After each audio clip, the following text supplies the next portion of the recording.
Hey, my name is Matthew, and I'm going to be explaining some of the principles of Minecraft's Redstone. Minecraft's Redstone works similarly to a basic circuit, except dust on its own is undirected in nature. For purposes of this explanation, when a lamp is lit, it denotes a 1 state in binary, and when it is unlit, it denotes the 0 state. Redstone also only extends 15 blocks in-game before the current dies entirely. This is shown as the block on the left is lit while the block below is unlit, and there's only 1 block difference in length.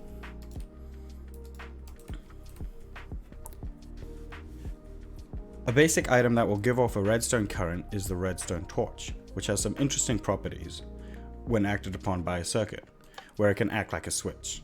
If a current leads into a redstone torch, the torch will turn off and not give out a signal, allowing for some logic that is beneficial to certain gates and functions. The observer works similar to a motion detector, except it uses updates from in-game items. When a redstone signal updates, the observer will send out its own redstone pulse.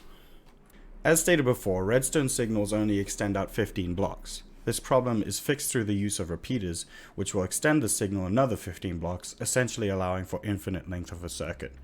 This is again displayed by the left lamp being off, while the bottom and right lamps are on. Redstone repeaters also implement a slight delay, with the bottom repeater, in this case, being set to 1 tick delay, and the repeater on the right being set to 3 ticks. A redstone comparator's basic use is to compare the input from the rear to the inputs on the side.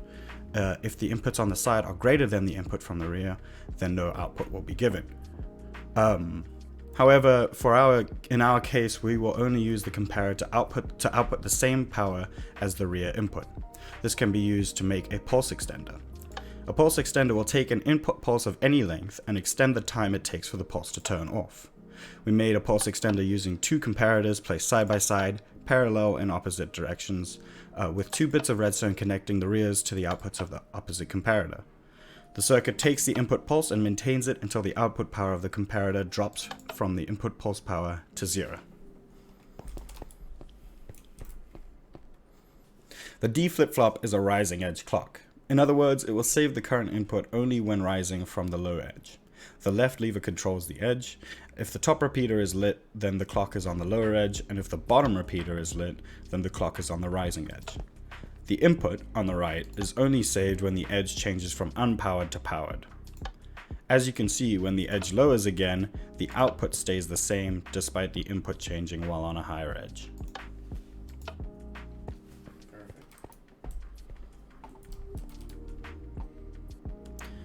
Finally, we have the AND gate, which works exactly as you would expect. It takes 2 inputs and ANDs them, returning 1 if and only if both inputs are also 1. As you can see in front of me, there are 3 redstone lamps, 1 on the left and right and 1 below. The left and right lamps are inputs, while the lower lamp is the output. If only one of the lamps is lit, the output will not be powered, as you can see, and vice versa. However, when both inputs are on, denoting a 1-1 input, the output is powered. This circuit makes use of the switch-like behavior of redstone torches.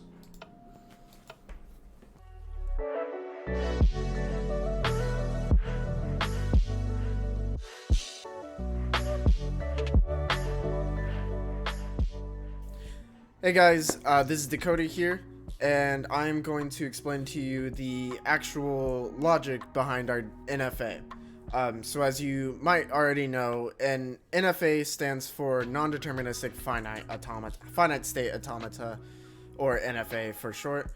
And essentially what we have here is an NFA built in Minecraft, which you can read from left to right using the provided visual. And we can start at the leftmost state, which is the start state, if you take a look at the visual. So what this does, the start state contains all the input, and it outputs everything to the rest of the machine, essentially. To the right of that, we have 0. Next we have 1. Next we have 0. Next we have 1. And then we have our clean star state, which is 0, 1, clean star, which leads into our final state, which is also a 0. Cool. Alright, so now I'm going to explain the individual states and inputs as they appear.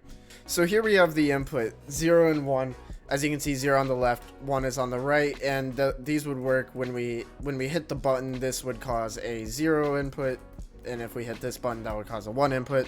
I'm sure that's self-explanatory. But what we have next on the line is these observers, which detect whether any input was called.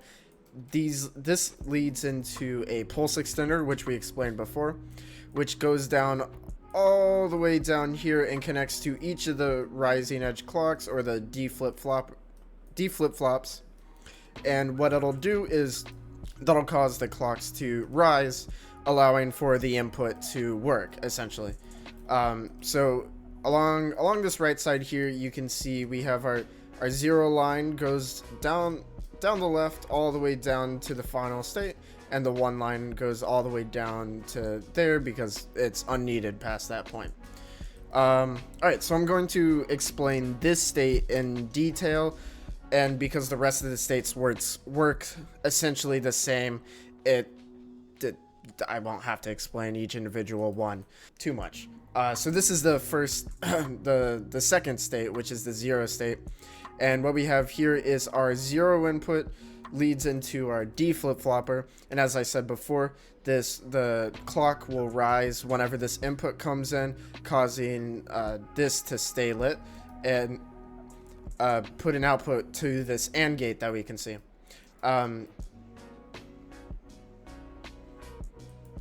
So as you can see here, the output is currently 1, which means we're in this state.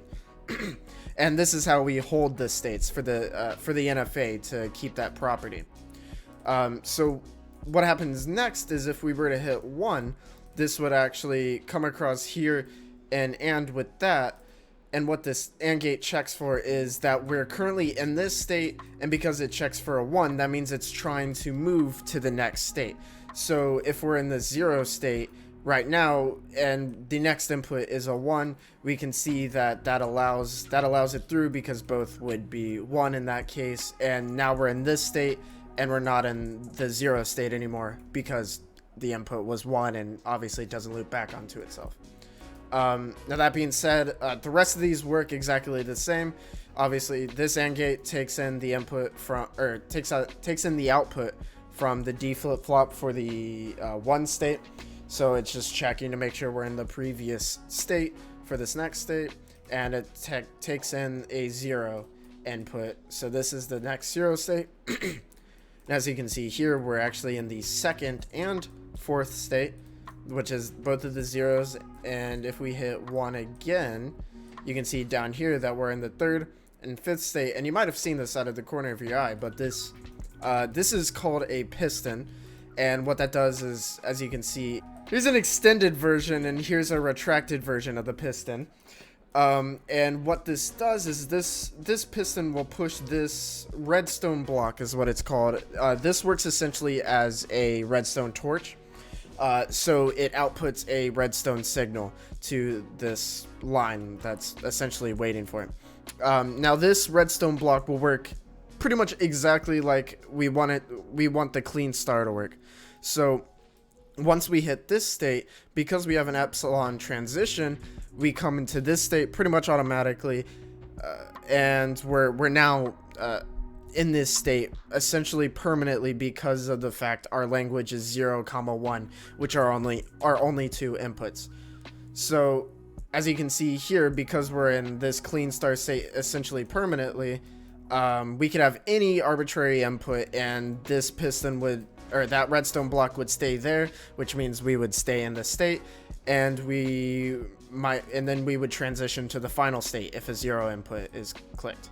So yeah, as you can see, we're in this final state now, along with the second state, because we had hit 1 prior to show that this would stay in the clean star.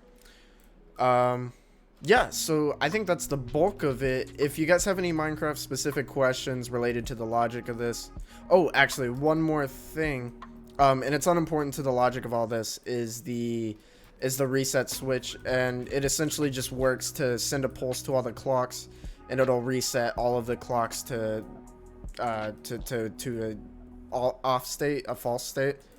and it will actually move this redstone block back, so it's back in an untouched state, essentially.